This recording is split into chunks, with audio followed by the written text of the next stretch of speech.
مسعود، عبداللہ ابن مطیع، عبداللہ ابن عباس، عبداللہ ابن عمر، امام حسین رضی اللہ تعالیٰ عنہ، اور اس طرح اجل انس بن مالک اور ابو برزہ اسلمی، زید ابن ارقم، صحابہ کرام رضوان اللہ تعالیٰ علیہم کی ایک بڑی تعداد موجود تھی۔ اس کے باوجود جب حالات کو دیکھا گیا کہ عربی اور عجمی اکٹھے ہیں اور لوگ جو ہے امیر معاویہ کی بات کو سنتے ہیں، تو لہٰذا اس کے بیٹے کی بات کو بھی مانیں گے، سنیں گے۔ لیکن بیٹا ابھی نوجوان تھا، اتنا تجربہ کار، تجربے کی بنیاد پہ تو حضرت امیر معاویہ نے اس کو نامزد کر دیا، لیکن حضرت امیر معاویہ کو اگلے آنے والے حالات کا علم نہیں ہے اور آگے کیا ہونے والا ہے ان چیزوں کا علم نہیں ہے۔ حضرت امیر معاویہ رضی اللہ تعالیٰ نے یزید کو کہا، بلایا، بیٹا بات سنو، سارے لوگ آپ کے ہاتھ پہ بیعت کر لیں گے، 3-4 بڑے صحابہ کرام ہیں، ان کے بارے میں تمہیں وصیت کرتا ہوں۔ ان میں انظر الحسین ابن علی، حضرت امام حسین رضی اللہ تعالیٰ کے بارے میں وصیت کرتا ہوں کہ نرمی برتنا، اس پر سختی نہ کرنا، وہ آپ صلی اللہ علیہ وآلہ وسلم کا بڑا قریبی ہے، صحابہ کرام کا منظور نظر ہے، اس پر سختی نہ برتنا۔ تو یہ وصیت کر دی گئی۔ حضرت امیر معاویہ رضی اللہ تعالیٰ عنہ اس دنیا سے رخصت ہو گئے۔ اب یزید جو ہے اس نے کہا، شام والوں نے اس کے ہاتھ پر بیعت کر لی، اب کہا کہ مدینہ والے، اہل حجاز، مکہ والے یزید کے ہاتھ پر بیعت کر لیں۔ مدینہ والوں سے بیعت لینے کے لیے اس نے اپنے ساتھیوں کو بھیجا کہ بیعت لے لی جائے۔ یہاں جو صحابہ کرام رضوان اللہ تعالیٰ علیہ مجمعین موجود تھے،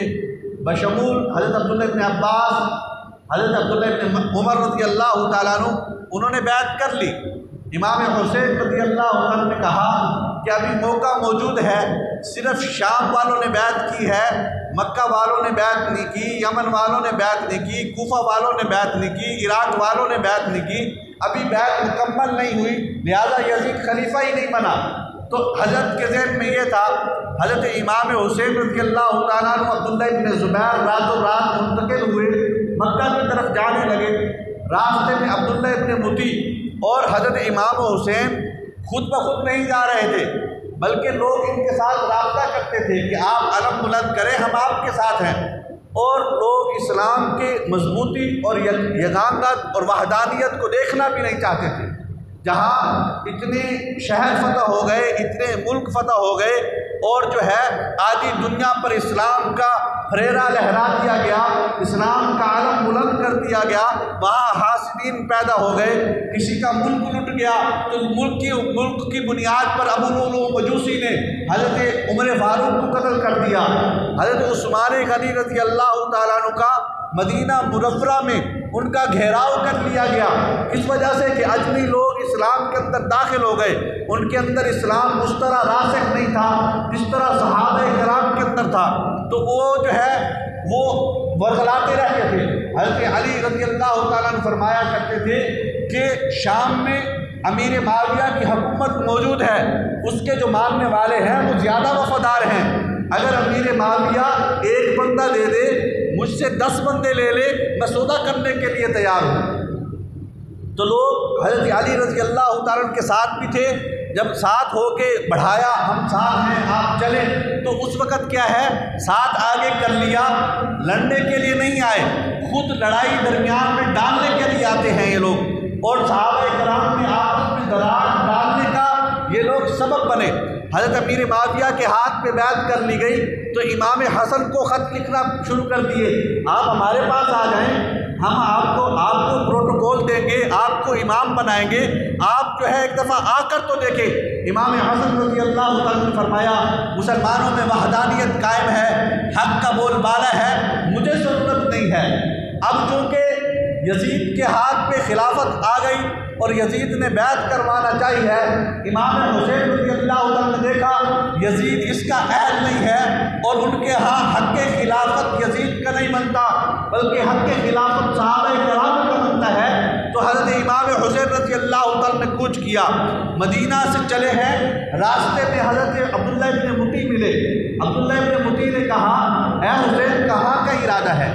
حضرت امام حسین نے کہا ابھی تو مکہ کا ارادہ ہے۔ کہا فَأَمْتِعْنَا بِنَفْسِكَ، ہم آپ سے استفادہ کرنا چاہتے ہیں۔ آپ رسول پاک صلی اللہ علیہ وآلہ وسلم کے لاڈلے نوازے ہیں۔ آپ وَلَا تَسْرِي إِلَى الْعِرَاقِ، خبردار عراق کی طرف نہ جانا، عراق کی طرف نہ جانا۔ وہ لوگ باتوں کے کچھ ہیں، فعل کے کچھ ہیں، وہ کہتے کچھ ہیں، کرتے کچھ ہیں۔ آپ کے بابا کے ساتھ بھی وہ لوگ تھے اور انہوں نے دعوے کیے کہ ہم آپ کے ساتھ ہیں، ہم یہ کر دیں گے، وہ کر دیں گے، لیکن جب بات آتی تھی سامنے آنے کی، مقابلہ کرنے کی، میدان مارنے کی، تو اس وقت وہ لوگ پیسوں کے بدلے میں بک جاتے تھے۔ آپ عراق کی طرف نہ جائیے گا۔ حضرت نے کہا اچھا چلو میں استخارہ کروں گا۔ مکہ مکرمہ روانہ ہوئے، راتوں رات مکہ مکرمہ پہنچ گئے۔ حضرت عبداللہ ابن عمر رضی اللہ عنہ نے ملے، کہا بھائی کہاں جانے کا ارادہ ہے؟ کہا عراق جانے لگا ہوں۔ حضرت عبداللہ ابن عمر رضی اللہ عنہ نے فرمایا عراق جانے کی ضرورت نہیں ہے، وہ لوگ وفادار نہیں ہیں، وہ ان لوگوں میں وفادار کی کوئی چیز نہیں ہے۔ اور آج بھی مشہور ہے کوفی لا یوفی، کوفی لا یوفی، کوفی وفا نہیں کرتا، کوفہ والا وفا نہیں کرتا۔ تو حضرت نے عبداللہ ابن عمر نے کہا بایعناہ، ہم نے یزید کے ہاتھ پہ بیعت کر لی ہے، ہم اس میں انتشار کا سبب نہ بنیں، آپ نہ جائیں۔ حضرت امام حسین نے فرمایا مجھے وہاں سے خط آ رہے ہیں، اتنے سرداروں نے مجھ سے رابطہ کر لیا ہے، لہذا اس کا مطلب ہے کہ یزید کی خلافت ابھی تک وہاں قائم نہیں ہوئی ہے۔ تو حضرت عبداللہ ابن عمر رضی اللہ عنہ نے فرمایا کہ میری رائے یہ تھی کہ آپ نہ جائیں، اور گلے لگایا، آنسوؤں سے ان کو الوداع کہا۔ حضرت امام حسین مکہ مکرمہ پہنچے، وہاں عبداللہ ابن زبیر رضی اللہ عنہ نے کہا آپ مکہ میں رہ جائیں، ہم مکہ میں آپ صرف بیٹھے رہیں، آپ سادات ہیں، آپ رسول پاک صلی اللہ علیہ وسلم کے منظور نظر ہیں، آپ حیدر کرار کے فرزند ارجمند ہیں، آپ زہرا کے لخت جگر ہیں، آپ صرف اشارہ کریں گے ہم جانے وار دیں گے، آپ حجاز مقدس میں تشریف فرما ہوں۔ حضرت امام حسین نے کہا اب میں نے جانے کا ارادہ کر لیا ہے، اب جانے لگے۔ عبداللہ ابن عباس رضی اللہ عنہ آئے، آگے کہا چچا کے لڑکے کہاں جاتے ہیں آپ عراق کی طرف نہ جائیں، آپ یمن کے علاقے میں چلے جائیں، آپ کے والد کے وفادار وہاں موجود ہیں، وہاں امن ہے، سکون ہے، اور اس سرزمین میں انتشار بھی نہیں ہے، وہاں آپ چلے جائیں، اکیلے طرح وہاں رہے، آپ کو کوئی پوچھنے والا نہیں ہوگا، کوئی آپ پر حملہ کرنے والا نہیں ہوگا، کوئی آپ کی جان کو اور آپ کی ذات کو نقصان پہنچانے والا نہیں ہوگا، آپ عراق کی طرف نہ جائیں۔ حضرت امام حسین نے فرمایا اچھا دیکھتا ہوں۔ حضرت عبداللہ ابن عباس دوسرے دن آئے، دوسرے دن آ کے پھر حضرت حسین رضی اللہ عنہ کو سمجھایا کہ دیکھو عراق جا رہے ہو، وہاں جانے کا تو کوئی تک ہی نہیں بنتا، وہاں جانا تو سمجھ آتا ہی نہیں ہے، آپ ایسا کریں اگر آپ جانے پہ مصر ہو چکے ہیں اپنی عورتوں کو اور بچوں کو تو چھوڑتے جائیں۔ تو انہوں نے کہا نہیں، دیکھو 600 خط میرے پاس آ چکے، 2 بورے بھرے ہوئے خطوں کے ان کے پاس موجود تھے، اور 600 خط، اس کا مطلب یہ ہے کہ 600 سرداروں نے رابطہ کیا، آپ آئیں، ہمارے قبیلے اور ہمارے علاقے نے ابھی یزید کے ہاتھ پر بیعت نہیں کی ہے۔ حضرت امام حسین رضی اللہ عنہ کو یقین دلایا کہ اے حسین ہم آپ کے ہاتھ پر بیعت کرتے ہیں، ہم آپ سے وعدہ کرتے ہیں کہ ہم آپ کا ساتھ کبھی نہیں چھوڑیں گے۔ حضرت حسین رضی اللہ عنہ وہاں سے نکلے اور جو ہے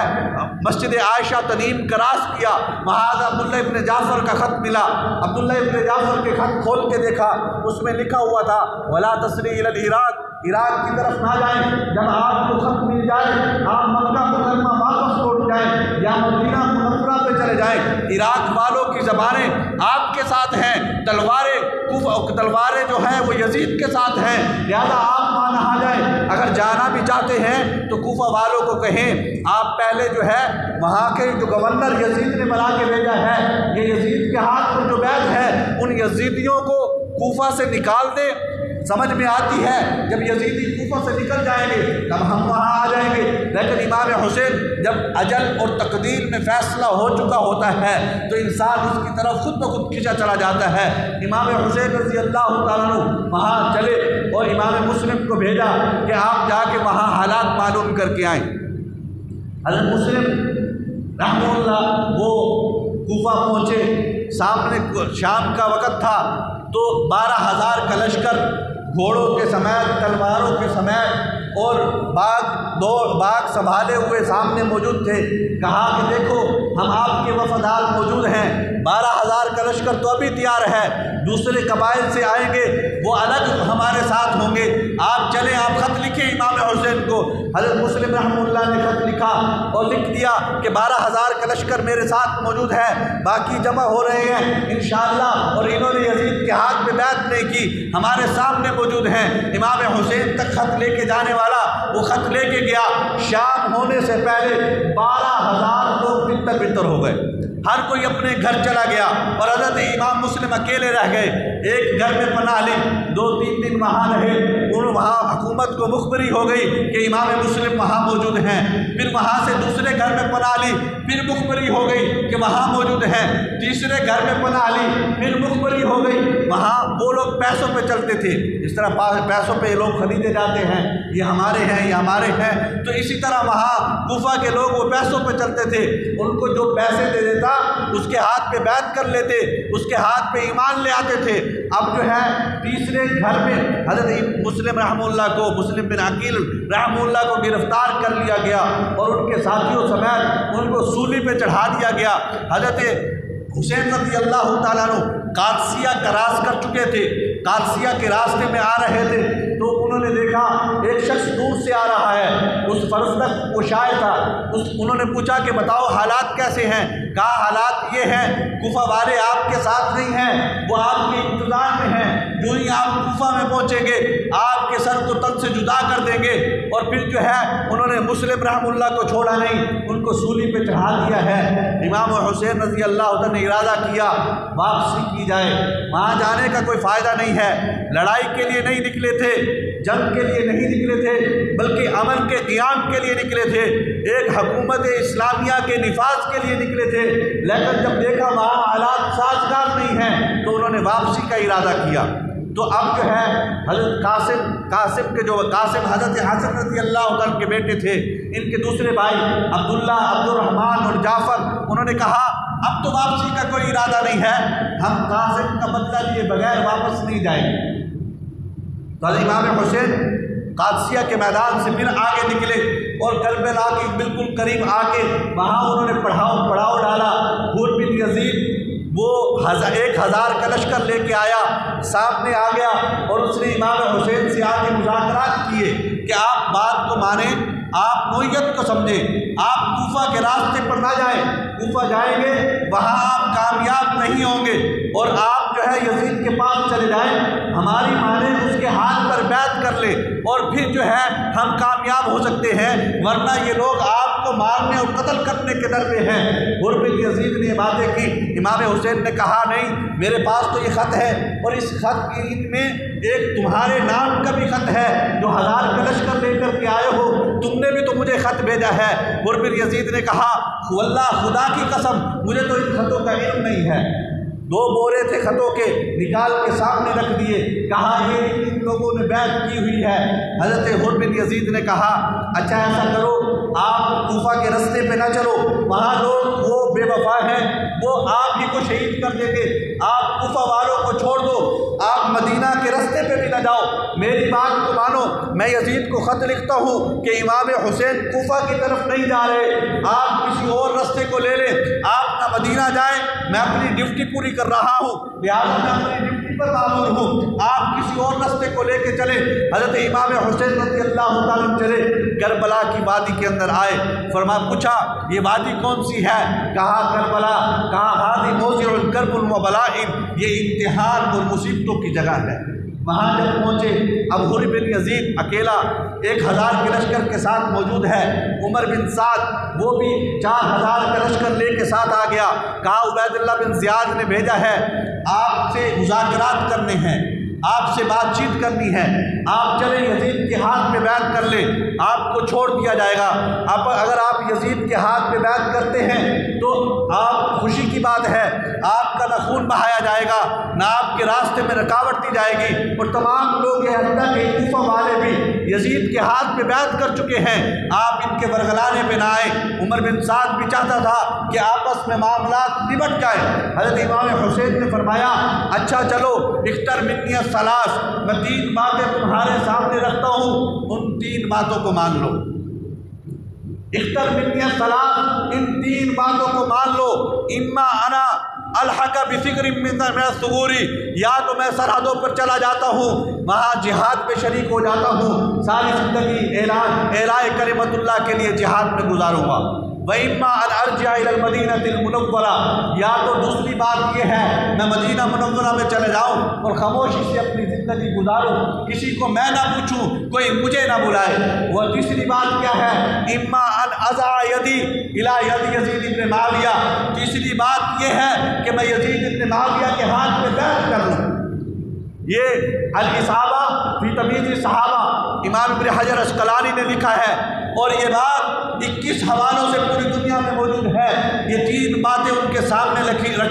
ان 3 باتوں میں سے کوئی مان لو، یا تو میں کسی سرحد پہ چلا جاؤں، یا مدینہ میں واپس لوٹ جاؤں، یا پھر یزید کے ہاتھ پہ ہاتھ دے دوں، اور حالانکہ وہ ہمارا زیادہ قریبی رشتہ دار ہے، آپس کی رشتہ داریاں ہیں، ہم دیکھ لیں گے بعد میں معاملات کیسے نپٹانے ہیں، ابھی یزید کے پاس جا کے ان سے مذاکرات کروں گا۔ لیکن عبید اللہ ابن زیاد یہاں پہ اڑ گیا، کہا یزید کے پاس بعد میں لے جائیں گے، پہلے میرے دربار میں آؤ، میرے ہاتھ میں بیعت کرو گے، پھر جو ہے پھر اس کے بعد بات چیت ہوگی۔ حضرت امام حسین نے کہا سید کا سر در در پہ نہیں جھکتا، سید کا ہاتھ بکنے کے لیے نہیں ہے، سید جائے گا تو اپنی 3 باتوں پہ کاربند ہے۔ تو عبید اللہ ابن زیاد نے کہا اب تو لشکر کشی ہوگی۔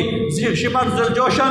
وہ بڑا بدبخت آدمی تھا، اس نے کہا مہلت کیوں دیتے ہو، اس بندے کو مہلت دو گے یہ جو ہے دوبارہ لشکر کے اکٹھا کر کے پھر تم پر چڑھائی کر دے گا۔ حالانکہ اسے تاریخ معلوم نہ تھی۔ امام حسن رضی اللہ تعالیٰ عنہ نے صلح کر کے مسلمانوں میں انتشار کو ختم کیا تھا۔ حضرت علی کرم اللہ وجہہ نے وہ حضرت امیر معاویہ سے معاہدہ کیا تھا، ایک صلح کی تھی ایک عارضی طور پہ، تو یہ تو صلح کرنے والے تھے، لیکن شمر ذوالجوشن نے کہا اگر تم اس کو مہلت دیتے ہو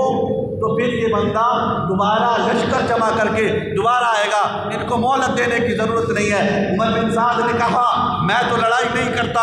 حر بن یزید نے اور عمر بن سعد کو کہا گیا اگر لڑتے نہیں ہو، میدان میں نہیں آتے ہو، 4000 کا لشکر لے کے بھاگتے ہو تو پھر یہ دیکھ لو کہ رے کا جو علاقہ ہے وہاں تمہیں گورنر مقرر کر دیا گیا ہے، تمہاری گورنری چلی جائے گی۔ عمر بن سعد نے جب گورنری جاتے دیکھی تو وہ بھی ساتھ آ گیا اور جو ہے ان کے لشکر کا حصہ بنا۔ حر بن یزید نے کہا قیامت کا روز ہوگا، نبی پاک صلی اللہ علیہ وآلہ وسلم کے حوض کوثر پر ورود ہونا ہوگا، وہاں ہم آپ صلی اللہ علیہ وآلہ وسلم اور صحابہ کرام کو کیا منہ دکھائیں گے۔ حر بن یزید اکیلا تن تنہا اپنے گھوڑے کی ایڑ لگائی اور حضرت امام حسین کے پاس آ کے پہنچا، کہا امام مجھے پتا تھا، مجھے یہ نہیں علم تھا کہ یہ لوگ آپ کے خلاف جہاد کریں گے، یہ لوگ آپ سے لڑنے کے لیے آئیں گے، مجھے اس بات کا علم نہیں تھا، اب مجھے علم ہو چکا ہے، یہ لوگ بدبختی پہ اتر آئے ہیں، اب کیا ہے، اب میں پیچھے نہیں ہٹ سکتا،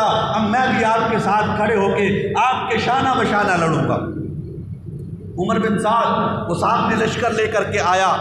اور حضرت امام حسین رضی اللہ عنہ نے فرمایا مجھے 1 رات کی مہلت دو، میں اپنے رب سے راز و نیاز کر لوں، اپنے رب سے باتیں کر لوں، اپنے رب کی جو ہے اپنے رب کی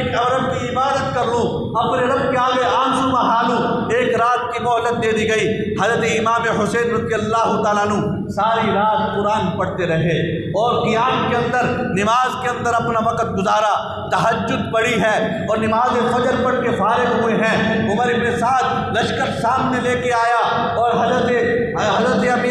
امام حسین رضی اللہ تعالیٰ عنہ نے اپنے لشکر کی صفوں کو باندھ لیا۔ اب معرکہ کربلا 10 محرم الحرام میں شروع ہوا اور حضرت امام حسین نے اپنی صفوں کو بلند کیا، سامنے کیا مظہر بن حبیب، اور کہا کہ 3 جانب سے خندق کھود دی جائے، ہم سامنے سے نکلیں گے اور نکل کر کے ہم حملہ کریں گے اور واپس اپنی جگہ پر آ جائیں گے۔ یوں لڑائی کا آغاز ہوا اور انہوں نے تیروں کی بارش کر دی۔ مضر بن حبیب اور ابو سمامہ شادی اور جو ہے ظہیر بن قیس اور مسلم بن عوسجہ یہ آپ کے ارد گرد لگے رہے، اور جب بھی کوئی تیر اور کوئی بھالا یا کوئی نیزہ حضرت امام حسین کی طرف آتا، تڑپ کے ان کا ساتھی آگے آ جاتا، اور کوئی نیزہ کوئی تیر کوئی تلوار کا زخم امام حسین کو نہ لگے، میرے سینے کو چیر جائے۔ اور ان کے جذبات یہ تھے، مسلم بن عوسجہ کو ایک تلوار کا کالی زخم لگا اور وہ مرنے لگا، تڑپتے ہوئے اپنے ساتھیوں کو بلایا اور ساتھیوں کو کہنے لگا میری آخری وصیت ہے، بخدا امام حسین کا خیال رکھنا، تم کٹ جانا، تمہارے ٹکڑے ٹکڑے ہو جائیں، تمہاری زندگی کے اندر امام حسین کو کوئی آنچ نہ آنے پائے۔ اور اب جو ہے صبح سے فجر سے لڑتے ہوئے ظہر کا وقت ہوا ہے، جب ظہر کا وقت ہوا تو امام ابو سمامہ شاہدی نے کہا اس نے کہا ہماری شہادت کا وقت تو قریب ہے، اے امام دل چاہتا ہے ظہر کی نماز میں اللہ کے سامنے سجدہ ریز ہو کے پھر ہم شہادت کا جام پیے، لیکن حضرت امام حسین نے بلند آواز سے کہا کہ لوگوں سنو، میری بات کو سن لو کہ ہم ظہر کی نماز ادا کر لیں، جنگ بندی کا اعلان کر دو، اس کے بعد پھر ہمارے خون سے تم سیراب ہو جانا، لیکن ظہر کی نماز ہمیں ادا کرنے دو۔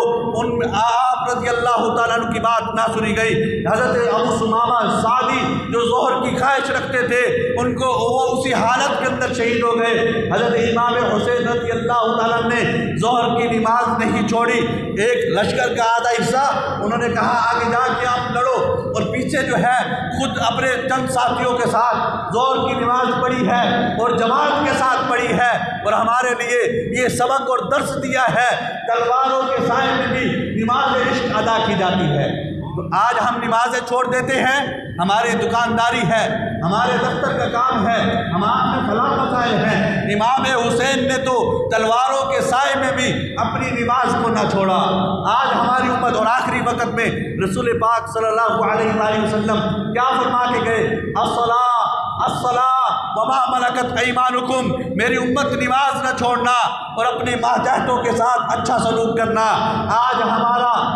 رویہ کیسا ہے، ہمارا اسلام کے ساتھ رویہ کیسا ہے؟ حضرت امام حسین نہ بھی کٹتے، امام حسین کے لیے آسمان سے کوئی فرشتہ اتر آتا، امام حسین کے لیے حضرت اسماعیل علیہ السلام ذبح ہونے لگے، ذبح ہوتے ہوئے کیا ہوا؟ اللہ رب العزت نے کہا جنت سے مینڈا لایا جائے، حضرت اسماعیل علیہ السلام کے لیے مینڈا حضرت اسماعیل علیہ السلام کی جگہ پہ ذبح کر لیا گیا۔ ہو سکتا تھا حضرت امام حسین کو بچایا جا سکتا تھا، لیکن اللہ رب العزت نے مجھے اور آپ کو یہ حکم دینا تھا، یہ سبق دینا تھا کہ اسلام کی عامیاری کے لیے لوگوں نے اپنی جانوں کے نذرانے نہیں پیش کیے، آپ صلی اللہ علیہ وآلہ وسلم کا لخت جگر بھی دینا پڑا ہے۔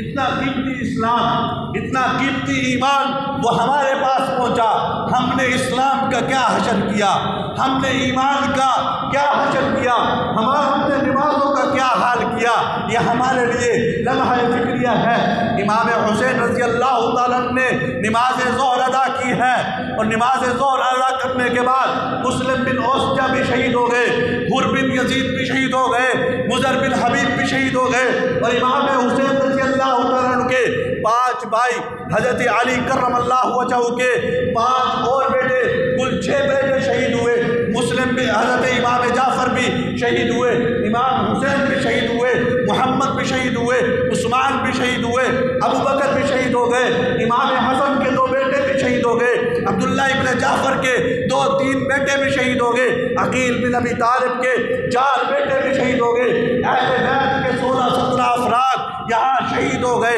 اور آخری لمحات چل رہے ہیں۔ قاسم حضرت امام حسین کے بیٹے دیوانہ وار لڑ رہے ہیں، کس لیے لڑ رہے ہیں؟ اس دین کی خاطر لڑ رہے ہیں، دین کا بول بالا ہو جائے، حق کا بول بالا ہو جائے، حق کا غلغلہ ہو جائے، اور یہ الفاظ کہتے ہیں انا ابن علی ابن حسین، میں حسین کا بیٹا علی ہوں، ونحن رب البیت اولا بالنبی، اور خدا کی قسم ہم پیغمبر صلی اللہ علیہ وآلہ وسلم کے سب سے قریبی ہیں، اور ایک تیر آتا ہے ان کے سینے کو چھلی کر دیتا ہے، لوگ ان پر جو ہے ہلا بولتے ہیں، ان کو ٹکڑے ٹکڑے کر ڈالتے ہیں۔ امام حسین کو پتہ چلا میرے بیٹے کے ٹکڑے کر دیے گئے، میدان میں آئے، اپنے بیٹے کے ٹکڑوں کو جمع کیا ہے، جمع کر کے اور خیمے میں واپس لے جا کے جہاں اور شہداء موجود تھے وہاں شہداء کے ساتھ لٹا دیا۔ قاسم ابن حسن امام حسن کے بیٹے آخری ساتھ رہ گئے تھے، ان کو بھی تیر آ کے لگے اور ان کو بھی چھلی کر دیا۔ آخری الفاظ اور آخری لفظ، آخری جملہ جو انہوں نے کہا، یا اماں، او چچا جان، چچا نے آواز سنی، اپنے بیٹے کو چھوڑ دیا۔ اب میدان میں آئے، اپنے بھتیجے کی لاش کو اپنے کندھے پہ اٹھایا ہے، خیموں میں لے آئے، وہاں لٹا دیا اور کہا ہے اللہ اس قوم سے آپ ہی انتقام لیجیے گا۔ اور پھر لٹا کے اکیلے تنے تنہا رہ گئے ہیں، تلوار اٹھائی ہے، تلوار بلند کی ہے، جس طرح رخ کرتے ہیں جتھوں کے جتھوں کو واپس دھکیل دیتے ہیں، کسی کی ہمت نہیں ہوئی امام حسین کو آگے تلوار سے مقابلہ کرے، کوئی آگے بڑھ نہیں رہا۔ 55 سالہ یہ آپ صلی اللہ علیہ وآلہ وسلم کا لخت جگر اور علی المرتضیٰ، حیدر کرار اور صاحب ذوالفقار کا یہ لخت جگر اور زہرا کا پھول میدان میں اکیلا کھڑا ہے اور وہاں ہزاروں کا لشکر ہے۔ حضرت زہرا کے پھول نے کہا، وہ لوگوں سن لو، آخری بات کہتا ہوں، انصاف سے کام لو، میں لڑنے کے لیے نہیں آیا تھا، میں بھیڑنے کے لیے نہیں آیا تھا، میرے پاس تو خطوط بھیجے گئے تھے، مجھے تو بلایا گیا تھا۔ امام حسین رضی اللہ عنہ کی بات کو کسی نے نہیں سنا۔ شمرزل جوشن نے کہا، ایک ایک کا مقابلہ کرو گے، یہ شخص تو تمہارے ہزاروں کے لشکر کو نقصان پہنچا دے گا، تم ایسا کرو اقبال جی ایک ہی دفعہ اس پر حلہ بولو۔ حضرت امام حسین رضی اللہ تعالیٰ پر ہزاروں نے ایک آدمی پر حلہ بول دیا اور اس کو جو ہے کئی زخم جو ہے تیروں کے اور تلواروں کے آئے۔ حضرت امام حسین لڑتے ہوئے واپس خیمے کے پاس آئے ہیں، وہاں گر پڑے اور یوں بیٹھے ہوئے ہیں ٹیک لگا کے خیمے کے ساتھ، اور پانی کی حاجت ہے، پیاس لگی ہوئی ہے، پانی موجود نہیں ہے، سامنے دریائے فرات ہے۔ امام حسین نے پانی نہیں مانگا، جو کہتا ہے پانی مانگا ہے وہ جھوٹ بولتا ہے، جو اپنی جان آخری کے حوالے کرتا ہے، جو اپنے لخت جگر کو کٹوا دیتا ہے، وہ اپنے دشمن سے پانی کا مطالبہ نہیں کرتا۔ امام حسین کا بیٹا، چھوٹا بیٹا، 3 سالہ بیٹا عبداللہ، وہ خیمے سے باہر اس نے سر نکالا، امام حسین نے اشارہ کیا ہے، بیٹے کو باہر بھیج دیا گیا۔ امام حسین نے بیٹے کو اپنی گود میں بٹھایا ہے۔ امام ابن اسیر، امام طبری نے لکھا، حضرت امام حسین نے اپنے بیٹے کو اپنی گود میں بٹھایا، پیار کیا، سینے سے لگایا اور یہ گمان کیا کہیں ظالموں کے بھی بچے ہوں گے، ظالموں کی اولادیں ہوں گی، یہ ان اولاد کا صدقہ کر کے چلو ابھی میرے اہل بیت کو نقصان نہیں پہنچائیں گے، میرے بچوں کو ذبح نہیں کریں گے۔ ایک تیر آیا اور اس بچے کی کل پٹی پہ لگا ہے اور بچہ دھڑام سے زمین پہ ڈھڑک گیا۔ امام حسین کی آنکھوں سے آنسو آئے، پہلے کبھی نہ رویا، اب بچے کے چھوٹا بچہ، معصوم بچہ، وہ جو ہے وہ جب زمین پہ گرا ہے، امام حسین کی آنکھوں میں آنسو آئے، اس کے جو خون نکل رہا تھا اس خون میں کو یوں دونوں ہاتھوں میں لیا اور زمین پہ لوٹ پوٹ کر دیا، آسمان کی طرف ہاتھ اٹھائے، ہاتھ اٹھا کے فرمایا، اے اللہ اگر آپ راضی ہیں تو میں بھی راضی ہوں، اگر آپ چاہتے ہیں کہ ہم سارے قتل ہو جائیں، سارے شہید ہو جائیں تو ہم یہ ہونے کے لیے تیار ہیں۔ اور آخری وقت تھا اور دشمنوں نے تیر مارا، تیر مار کے امام حسین رضی اللہ تعالیٰ عنہ کو شہید کر دیا، اور اندر سے جو ہے اور شہید کرنے سے پہلے امام حسین کی چند سانسیں چل رہی تھی۔ زینب نے اپنے بھائی کو بلایا، بھائی جان آپ کی حالت کیسی ہے؟ حضرت امام حسین نے کہا، میری بہن تو رسول پاک صلی اللہ علیہ وآلہ وسلم کی نواسی ہے، بے پردہ نہ ہونا، بے صبری نہ ہونا، گریبان چاک نہ کرنا، نوحہ نہ کرنا اور جاہلیت کی باتیں نہ کرنا ہمیں اسلام درس دیتا ہے۔ من ضرب الخدود وشق الجیوب ودعا بدعوى الجاہلیہ فلیس منا، ہمارا اسلام ہمیں نوحہ کرنے کا حکم نہیں دیتا، ہمارا اسلام ہمیں جو ہے اونچی آواز سے رونے کا حکم نہیں دیتا، آپ صبر کا دامن ہاتھ سے نہ چھوڑنا۔ حضرت امام حسین رضی اللہ تعالیٰ عنہ شہید کر دیے گئے۔ شمر بن جوشن نے کہا آخری وقت ہے، آپ جو ہے امام حسین اور ان کے بچوں کے سروں کو کاٹ لو اور ان سروں کو نیزوں کی علیوں پہ اونچا لٹکا دو اور ان کو بلند کر دو، بدبخت کے خون کی پیاس ابھی بھی نہیں بجھی ہے۔ اس نے کہا ان کے سینے کو، ان کے جو ہے سینے سے ان کے سروں کو جدا کر دو۔ خولا بن یزید آگے آیا، وہ سر کو جدا کرنے لگا، اس کا ہاتھ کاٹ گیا، پیچھے ہوا۔ سنان بن مالک انس جو ہے وہ بدبخت آگے بڑھا، حضرت امام حسین رضی اللہ تعالیٰ عنہ کے سینے سے سر کو جدا کر لیا اور نیزے اور بھالوں پہ سینے کو، سروں کو جو ہے بلند کیا گیا۔ کہیں قاسم کا سر ہے، کہیں عباس علمدار کا سر ہے، کہیں امام حسین کا سر ہے، کہیں ابو بکر کا سر ہے، کہیں ابو بکر بن علی کا سر ہے، کہیں اور محمد کے سر، چھوٹے چھوٹے سر لٹکے ہوئے ہیں۔ وہاں زینب سے رہا نہ گیا، زینب کی آنکھوں میں آنسو آئے اور بلند آواز کر کے کہا یا محمد آ، یا محمد آ، اے محمد صلی اللہ علیہ وسلم، صلی اللہ علیہ ملائکۃ السماء، تجھ پر آسمان کے فرشتے وہ تجھ پر صلاۃ اور درود بھیجے۔ ھذا محمد بالعلا، ھذا حسین بالعلا، یہ حسین کا لاشا، تڑپتا لاشا چٹیل میدان کے اوپر پڑا ہے اور بے گور و کفن پڑا ہے، بغیر سر کے پڑا ہے، اور پھر مزمل بالدماء، اس نے خون کی چادر اوڑھی ہوئی ہے، مقطع الاعضاء، اس کے اعضاء کاٹ دیے گئے ہیں، اور یا محمد